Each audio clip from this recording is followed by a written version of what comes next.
le plus grand comeback de tous les temps. Il perdait en utilité, ne servait plus qu'à supprimer des messages sur le répondeur. Tout le monde le pensait tomber dans l'oubli avec son pote bémol. Et là, idée de génie. Relooking à l'américaine, ça parle plus aux nouvelles générations. Dièse devient hashtag et lance une révolution. Hashtag MeToo. Si toutes les femmes qui ont déjà été harcelées ou agressées sexuellement écrivaient MeToo en statut, nous pourrions peut-être faire prendre conscience aux gens de l'amplitude du problème. Tweet Alyssa Milano en octobre 2017, reprenant une idée de la travailleuse sociale Tarana Burke.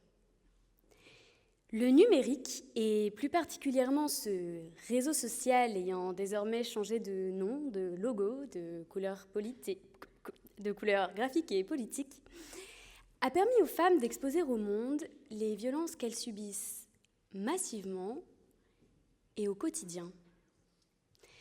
Hashtag MeToo n'a pas permis la libération de la parole. Ça, c'est une analyse de mec. C'est l'histoire qu'il se raconte pour justifier d'avoir rien fait, rien vu jusque-là. Ce que hashtag MeToo a montré, c'est que malgré tous les combats gagnés au XXe siècle, les femmes sont restées des corps à disposition des hommes. Hashtag MeToo a été repris 500 000 fois en 24 heures sur Twitter. Moi, j'ai eu la chance de ne pas avoir à écrire hashtag MeToo, mais j'ai mal au ventre quand je pense à toutes les she-too que je peux compter. Rappelons les chiffres officiels, 210 000 femmes par an en France sont victimes de viols. Et à vrai dire, le terme de femme est impropre parce que la plupart sont mineures au moment des premiers faits. Par le droit à la vie numérique, par ce hashtag, les femmes ont retiré à tous ceux qui s'en accommodaient le droit d'ignorer. Maintenant, plus personne ne peut faire semblant de ne pas savoir. Depuis une dizaine d'années, les activistes se sont largement emparés des nouveaux outils du numérique. Et comme à chaque fois, quand les féministes investissent un espace et un sujet, il en ressort de grandes avancées. La première fois que j'ai vu un clitoris, c'était sur Instagram. Pas dans un manuel de SVT, pas dans un atelier capote sur concombre, non. Il était sur mon feed, coincé entre une vidéo de chien mignon et un placement pour un produit de beauté. C'était la grande révolution des comptes sex-positifs, venus pallier à l'inapplication du droit à l'éducation à la sexualité. Aussi paradoxal que ça puisse paraître, l'histoire est donc la suivante. Des hommes blancs, masculinistes et ultra-capitalistes ont créé des espaces dont les femmes ont su se saisir pour diffuser l'anatomie de leur partie génitale. Incroyable. Grâce à elle, un vent de liberté a soufflé sur les vulves du monde entier. J'ai grandi dans un petit village des Alpes, un endroit bourré de charme, mais aussi bourré de machos. C'était pas vraiment gay pride tous les week-ends.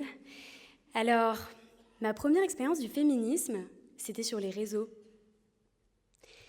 Le patriarcat a enfermé les femmes à la maison, les a physiquement isolées les unes des autres. Avec les réseaux, qu'on soit de nature casanière, coincés au fin fond d'un patelin ou perdus au milieu d'une foule d'inconnus, on peut trouver des personnes qui nous ressemblent, avoir le sentiment d'appartenir à un mouvement, créer sa bulle. Sororité. Le droit à la vie numérique, c'est donc l'opportunité de se mettre en lien, de s'unir les unes aux autres, partout, tout le temps. Faire nombre, s'entraider, dénoncer. La facilité de mise en lien que permettent les réseaux sociaux contribue aussi très concrètement à ce que les femmes victimes de violences fassent valoir leurs droits pour obtenir justice. Un appel à témoignage pour constituer un dossier pénal ou la possibilité de bénéficier de la prescription glissante.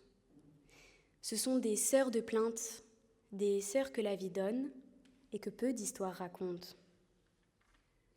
C'est bien parce que l'espace numérique permet aux femmes d'exercer des droits, de s'informer, de s'apporter amour et solidarité, que les masculinistes essayent de nous l'enlever, d'en faire un espace tellement violent qu'on préfère s'en retirer ou s'en éloigner. Backlash.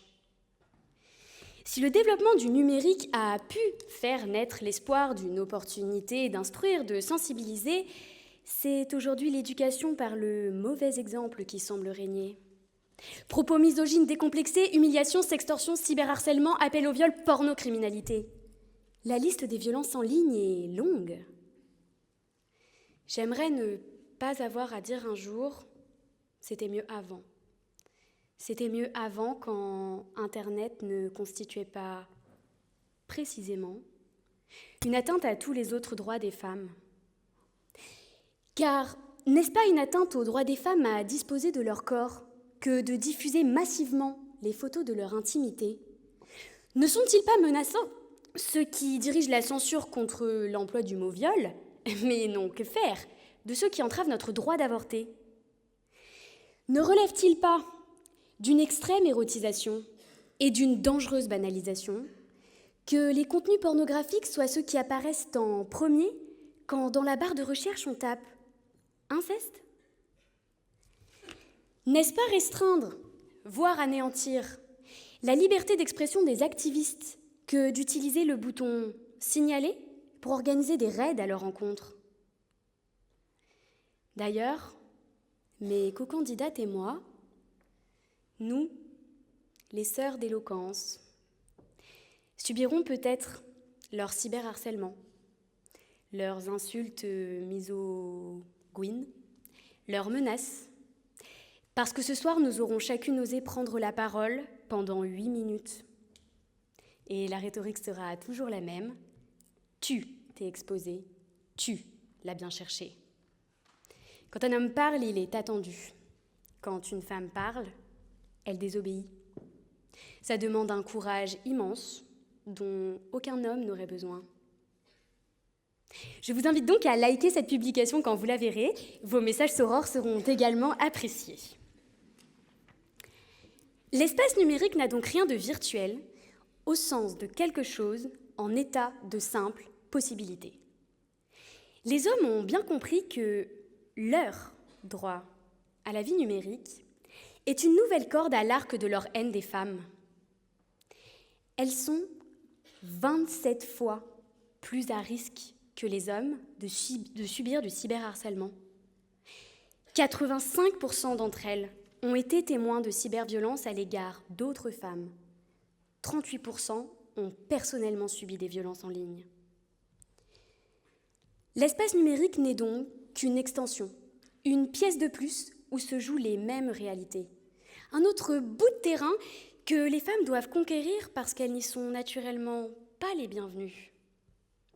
Mais dans une société si connectée, le cyberféminisme est incontournable. Pour des raisons éthiques, les militantes féministes et moi avons désormais quitté X. Nous pouvons quitter X parce que nous avons toujours les réseaux méta. Mais la question que personne n'ose poser, c'est devrons-nous aussi quitter les réseaux méta? Au vu des dernières actualités, j'aurais tendance à répondre « c'est probable ». Alors quoi? Renoncer à la force de frappe des réseaux? Certainement pas. Ils vont pas nous prendre ça aussi. Le problème, c'est que ces réseaux sont aux mains d'entreprises privées, américaines pour la plupart, dirigées par des hommes qui, loin d'être nos alliés, ne cachent pas leur souhait d'en faire des espaces anti-femmes. Alors, il nous faut une alternative.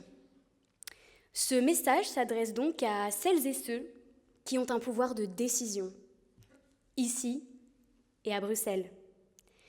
Nous avons besoin de réseaux sociaux européens, d'espaces numériques sécurisés, régulés, encadrés par la loi et financés par les pouvoirs publics.